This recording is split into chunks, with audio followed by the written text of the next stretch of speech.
नमस्ते बच्चों, आज की इस कक्षा में आप सभी का स्वागत है। आज मैं आपको एक कविता सुनाने वाली हूँ। उस कविता को सुनने के बाद आज इस कक्षा में हम क्या पढ़ने वाले हैं ये आप समझ जाएंगे। तो चलिए कविता सुनते हैं। चिट्ठी में है मन की बात, चिट्ठी है घर का अखबार, इसमें है सुख दुख की बातें, प्यार भरी इसमें सौगातें।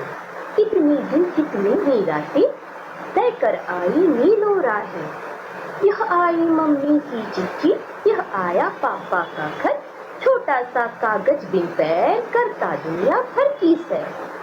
तो बच्चों, इस कविता में हमने किसी चिट्ठी के बारे में सुना। जी हाँ, वही चिट्ठी जिसे आप पत्र या खत के भी नाम से जानते हैं। तो आप समझ ही गए होंगे कि आज का हमारा विषय है पत्र लेखन। पत्र लेखन सुनकर आप चौंक गए? पत्र लेखन आज के इस आधुनिक युग में है ना हैरानी की बात। जबकि आज के इस आधुनिक युग में हमारे पास संचार के अनेक साधन जैसे कि social site, telephone, mobile, internet आदि कई सुविधाएं उपलब्ध हैं। लेकिन बच्चों, आज भी भारत के कई ऐसे इलाके हैं जहां पर विज्ञान की ये सुविधाएं नहीं पहुंची है। आज भी वहां के लोग आपस में विचार विनिमय के लिए पत्र का ही सहारा लेते हैं। आज भी ऐसे कई लोग हैं जिनके घर पर ना ही कंप्यूटर है और ना ही इंटरनेट की सुविधा। आज भी हमारे यहाँ डाकघर और पोस्ट ऑफिस हैं जहाँ से पत्रों को भारत के अलग अलग हिस्सों में भेजा जाता है। क्योंकि हम ऐसे समाज में रहते हैं जहाँ परंपरागत मूल्य हैं, इसीलिए पत्र लेखन आज हमारे लिए एक जरूरी सुविधा है और सीखने का कारण भी। इसीलिए आज के इस आधुनिक युग में भी पत्र की प्रासंगिकता बनी हुई है। तो चलिए आज इस पत्र के बारे में हम कुछ और जानते हैं। पत्र के दो मुख्य प्रकार होते हैं, औपचारिक पत्र, दूसरा अनौपचारिक पत्र। औपचारिक पत्रों को हम कार्यालयीन पत्र भी कहते हैं। ये पत्र किसी कार्यालय, किसी संस्थान, प्रशासन तथा विद्यालय को लिखे जाते हैं। जबकि अनौपचारिक पत्र हम अपने सगे संबंधियों, मित्रों तथा परिवार के सदस्यों को लिखते हैं। तो बच्चों, आज की इस कक्षा में हम अनौपचारिक पत्र के विषय में ही जानेंगे। तो सबसे पहले अनौपचारिक पत्रों के प्रकार क्या हैं, इनके बारे में जान लेते हैं। क्योंकि अनौपचारिक पत्र हम अपने मित्रों, रिश्तेदारों को और अपने परिवार के सदस्यों को लिखते हैं, इस कारण अनौपचारिक पत्र के कुछ प्रकार निम्नलिखित हैं, जैसे कि बधाई पत्र, शुभकामना पत्र, धन्यवाद पत्र, संवेदना पत्र, निमंत्रण पत्र। अब हम अनौपचारिक पत्रों के अंगों को देखते हैं। तो चलिए, अनौपचारिक पत्र के निम्नलिखित मुख्य अंग हैं। सबसे पहले पता, फिर दिनांक, संबोधन, अभिवादन, समापन। तो बच्चों, अनौपचारिक पत्र लिखते समय हमें इन अंगों को ध्यान में रखना बहुत जरूरी है। अनौपचारिक पत्र लिखते समय हमें इन्हीं का आधार लेकर पत्र लिखना चाहिए। आइए, अब अनौपचारिक पत्र लिखते समय हमें किन बातों का ध्यान देना चाहिए, इस पर विचार करते हैं। तो सबसे पहले पत्र की लिखावट साफ व सुंदर होनी चाहिए, क्योंकि यदि कोई पत्र पढ़ता है तो उसे पत्र को समझने में आसानी हो और पत्र में लिखी गई बातें वो ठीक से समझ सके। इसी के साथ साथ पत्र में सही जगह पर सही विराम चिन्ह का प्रयोग करना चाहिए। पत्र में पता व दिनांक अवश्य लिखना चाहिए। ये बहुत जरूरी होता है। इस बात का ध्यान रखना चाहिए कि पत्र लेखन में वर्तनी की अशुद्धियां न हो और हमारी भाषा प्रभावशाली हो। पत्र में अनावश्यक विस्तार नहीं होना चाहिए, अर्थात पत्र में यहाँ वहां की बातें न लिखते हुए हमें पत्र में मुख्य बातों को ही लिखना चाहिए। हमारा पत्र प्रभावशाली और संक्षिप्त होना चाहिए। क्योंकि ये अनौपचारिक पत्र है जो कि हम अपने मित्रों को, सगे संबंधियों को और परिवार के सदस्यों को लिखते हैं, इसीलिए इस पत्र में आत्मीयता, अपनापन तथा अपनत्व का भाव जरूर होना चाहिए। अब हम अनौपचारिक पत्रों के समापन और आरंभ बिंदुओं को समझते हैं। तो अनौपचारिक पत्र के प्रारंभ में पता व दिनांक जरूर लिखना चाहिए। पता व दिनांक लिखने के बाद हमें संबोधन लिखना चाहिए।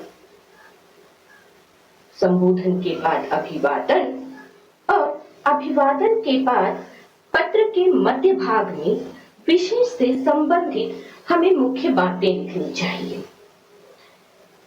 पत्र के मध्य भाग के बाद पत्र के अंतिम भाग में समापन के कुछ शब्द लिखकर पत्र को समाप्त करना चाहिए। आइए अब हम अनौपचारिक पत्रों के आरंभ और समापन को तालिका के आधार पर समझने की कोशिश करते हैं। सबसे पहले संबोधन तालिका। पत्र में हम संबोधन में कौन से शब्दों को लिखें, इस तालिका के द्वारा समझते हैं। यदि पत्र अपने से छोटों के लिए लिखा जा रहा है तो संबोधन के रूप में हमें प्रिय, चिरंजीव जैसे शब्दों का प्रयोग करना चाहिए और उसके नीचे जिसे हम पत्र लिख रहे हैं उसका नाम लिखना चाहिए। जैसे उदाहरण के लिए प्रिय भाई रोहन। यदि पत्र अपने से बड़ों के लिए लिखा जा रहा है तो संबोधन के रूप में आदरणीय, पूजनीय, पूज्य जैसे शब्दों का प्रयोग करते हुए जो संबंध हो वो नाम लिखना चाहिए। जैसे उदाहरण के लिए मैंने पिताजी को पत्र लिखा है, इसलिए आदरणीय पिताजी ये मैंने संबोधन में लिखा। यदि पत्र मित्र, सहेली या किसी बराबर वालों के लिए लिखा जा रहा है तो संबोधन के रूप में प्रिय मित्र, प्रिय सहेली लिखकर उनका नाम लिखना चाहिए। ठीक है, अब हम अभिवादन तालिका की ओर बढ़ते हैं और अभिवादन में किन शब्दों का प्रयोग करें उन्हें समझते हैं। यदि पत्र अपने से छोटों के लिए लिखा जा रहा है तो अभिवादन के लिए सुखी रहो, शुभाशीष जैसे शब्दों का प्रयोग करें। यदि पत्र बड़ों के लिए है तो सादर प्रणाम, सादर नमस्कार, चरण स्पर्श, चरण वंदना जैसे शब्दों का प्रयोग करना चाहिए। यदि पत्र मित्र, सहेली या किसी बराबर वाले को लिखा जा रहा है तो अभिवादन के लिए सप्रेम नमस्ते शब्द का प्रयोग करना चाहिए। अब हम समापन तालिका के द्वारा समापन में किन शब्दों का चुनाव करें और क्या लिखें इस पर विचार करते हैं। यदि पत्र अपने से छोटों के लिए लिखा जा रहा है तो समापन करते समय तुम्हारा, तुम्हारी जैसे शब्द लिखकर जो संबंध हो उस संबंध का नाम लिखकर नीचे पत्र लिखने वाले का नाम होना चाहिए। जैसे उदाहरण के तौर पर तुम्हारी बहन मेघना या तुम्हारा भाई मोहन जैसे शब्दों का यहाँ प्रयोग किया गया है। यदि पत्र अपने से बड़ों के लिए लिखा जा रहा है तो अब समापन के लिए आपका, आपकी जैसे शब्दों का प्रयोग करते हुए जो संबंध हो उसका नाम लिखें और नीचे पत्र लिखने वाले का नाम लिख दें। यदि पत्र मित्र, सहेली या किसी बराबर वाले को लिखा जा रहा है तो समापन के रूप में तुम्हारा प्रिय मित्र, तुम्हारी प्रिय सखी जैसे शब्द लिखकर नीचे पत्र लिखने वाले का नाम लिखना चाहिए।